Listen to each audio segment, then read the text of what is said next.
بسم الله الرحمن الرحيم، وكل سنة وانتم طيبين. يا رب دايما يعيد عليكم ربنا الايام بخير وبسعادة وفرح يا رب.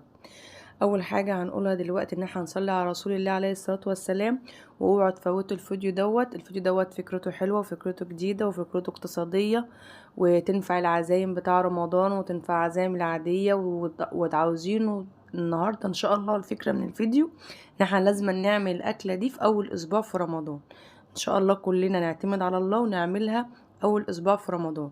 عاوزاكم كلكم تشيروا الفيديو وتعتبروا دي ان اول حسنه نعملها النهارده في الصيام، وان انتوا تعملوا لايك وتعملوا اشتراك، ولو عاوزين تنزلوه او تعملوه مشاركه لاصحابنا وزمايلنا وحبايبنا.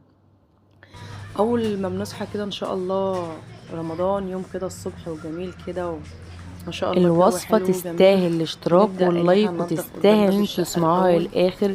بجد بجد اللي هو طريقة حلوة السلم، جدا، يعني طريقة السلم اللي هو باب موفرة الشقة. جدا، هتديكي كمية كتيرة وطبعا من واحنا الكفتة بننضفه كده بنذكر الله وانتي اصلا والصلاة على استعملتي رسول الله، كمية ونبدأ قليلة اليوم جدا كده من من أول الفراخ، يوم في رمضان وهيبقوا نبدأ طبقين ممتازين وهيساعدوكي بذكر جدا الله جدا في دايما، العزايم وفي ولازم كلنا المناسبات. نقرأ قرآن ونكتر من السنة.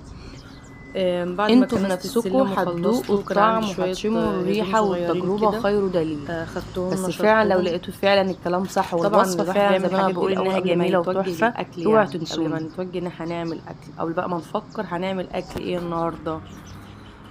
فلو عجبكم الفيديو طبعا هتعملوا اشتراك وتعملوا لايك زي ما اتفقنا. تعالوا بقى نشوف كده المناظر الطبيعية الجميلة دي والله، وصوت العصافير الحلو ده ما شاء الله اللهم بارك. نبدأ بقى في وصفتنا النهاردة.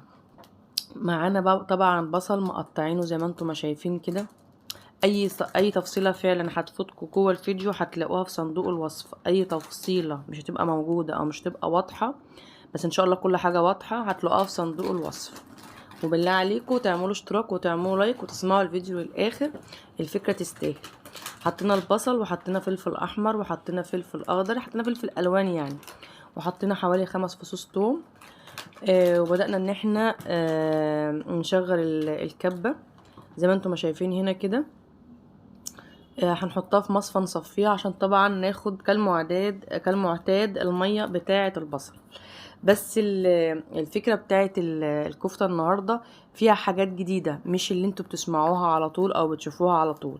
يعني في كذا مكون داخل في الوصفة مخليها انها بلدي، مخليها انها لحمة بلدي مش فراخ، رغم ان هي كفتة فراخ. قطعنا طبعا الفراخ قطع كده، وطبعا دبيت الكبة كده وجيت اشغل ما دارتش طبعا، رجعت نقصتها تاني وعملتهم على مرتين. نخلي بالنا اول من الحتت دي، لان لو اصريتي ان انت تفرميها وتضغطي على الموتور كذا مره ممكن الموتور ينحرق منك. فمن اول ما تيجي تدوري وتلاقيها تقيله كده يا ريت تنقصيها، ويا ريت من الاول اصلا ما نكبسش الكب، لان ده تصرف غلط وانا فعلا كنت هقع فيه. هنا دي معايا برغل نقعته بتاع 10 دقايق كده على جنب، وبعدين صفيته كويس قوي، وبعدين حطيته على الفراخ. ده برغل يا جماعه، ده اول مكون بعد طبعا البصل والفلفل والثوم. دي بقى من المكونات الاساسيه بتاعه الوصفه. دول بطاطستين مهروسين، مسلوقه ومهروسه ومتصفيه كويس جدا، ما فيهاش ولا نقطه ميه. يعني البرغل كان متصفي في مصفى، والبطاطس الاخرى نفس القصه. يبقى كده معانا ايه، حاجتين اتنين ضفناها عليهم، البرغل والبطاطس. هنضيفها على جزء من الفراخ ونفرمها كويس زي ما شفتوا كده انفرمت اهي، وهنحطها ونرجع ناخد الجزء التاني من الفراخ. نصلي على سيدنا محمد، واوعوا تنسوني في الاشتراك، واوعوا تنسوني في اللايك، وتدعوا لي دعوه حلوه كده بمناسبه اول يوم رمضان. وان شاء الله ربنا يتقبل منا ومنكم يا رب، كلنا جميعا يا رب. يا رب تقبل مني ومنهم يا رب، اللهم امين. وطبعا اللي هتعمل لي اشتراك وهتعمل لي لايك انا هبقى سعيده جدا بيه. الفكره دي عاملاها من زمان ومش عاوزه انزلها بسبب الاحباط اللي حاصل لي، بسبب ان مفيش مشاهدات ومفيش لايكات على الفيديوهات، فمش عارفه ان انا ادي افكار جديده ولا اعمل حاجه. خدنا البصل بعد ما نزل ميته كده وبقى يعتبر حاجات كده ناشفه، بس الميه خدناها كلها على جنب. نزلته على الباقي من الفراخ، على الجزء التاني من الفراخ، وبدات ان انا افرمه وخلطته عليها كويس. وطبعا بعد ما نفرم ده وده نحطه كله على بعضه زي ما انتم ما شايفين كده بالظبط. وهنبدا بقى ان احنا لو معاكي جويند او تعملي بايديكي او بكيس اللي يريحك يعني، ده كيس توابل من توابل الكفتة الجاهزة. دي توابل كفتة جاهزة حطيتها كلها. حطينا بتاع معلقة بودر طبعا زي ما انتم ما شايفين كده. هنحط معلقتين من الدقيق ومعلقتين من النشا. صلوا على سيدنا محمد عليه الصلاة والسلام. هنا توابل فريش جبتها حمصتها شوية على البوتاجاز، يعني اديتها كده تحميصة خفيفة كده على البوتاجاز وفرمتها، بقت 100 تبقى طعمها جميل جدا في اي اكل وهي لسه فريش كده. حطينا طبعا ملح وحطينا معلقة سكر صغيرة. حطينا ملح وحطينا معلقة سكر صغيرة. طبعا الملح حسب الرغبة، ومعلقة السكر الصغيرة ديت بتستفيدي بقى كتير قوي، يعني بصراحة بتلاقيها في الطعم لا تستعلي قوي. انا بقى ما كانش عندي جواند وما كنتش عاوزه انا اعملها بايدي، فجبت كيس تلاجة وبدات ان انا اعجنها كويس قوي. بتاخد بتاع 10 دقايق لربع ساعه قبل ما تعمل انسجه. وكنت نسيت البابريكا، رجعت تاني حطيت بابريكا وبدات ان انا اقلب فيها تاني. هنا بقى دي صينيه عاديه جدا، ما كان عندي قطعه دهن حطيتها على البوتاجاز كده ثواني، ساحت كده في قلب الصينيه. قطعه الدهن دي هتديكي طعم خطير جدا، هتديكي حاجات يعني كفايه في السوا، بس مش هقولك طعمها، كفايه في السوا بس هتشم ريحتها كده وهي بتستوي 100.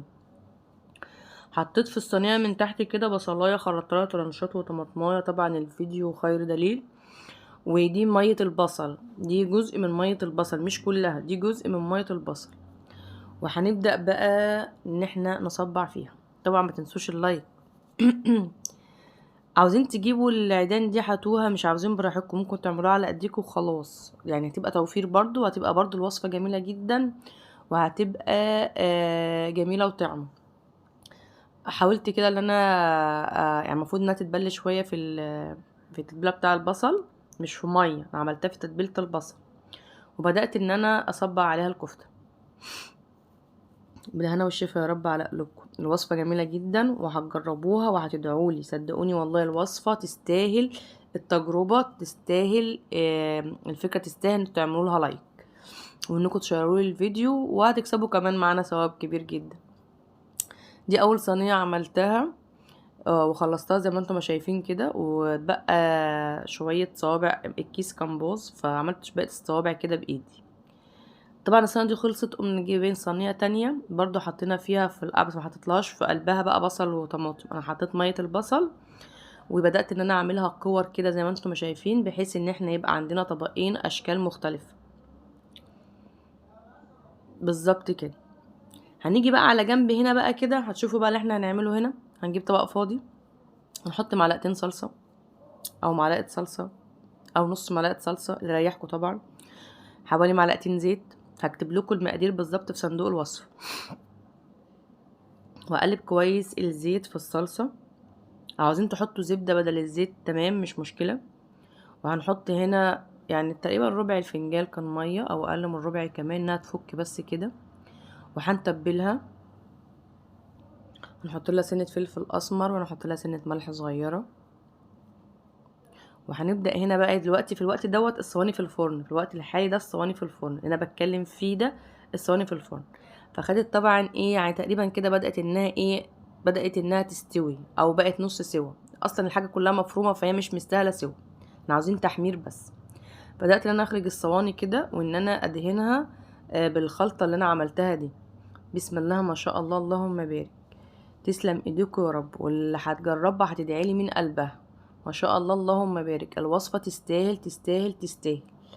كميه بسيطه جدا من الفراخ، عملنا كميه كبيره جدا من الكفته، وطعم وريحه انتوا بنفسكم هتدوقوه وهتشموه، طعم وريحه مفيش بعد كده. الوصفه تستاهل، وان شاء الله انتوا مش تبخلوا عليا في الفيديو دوت باللايك، واللي عملش ليش اشتراك يعمل لي اشتراك، واللي عمل لي اشتراك يقول لاصحابه يعملوا لي اشتراك.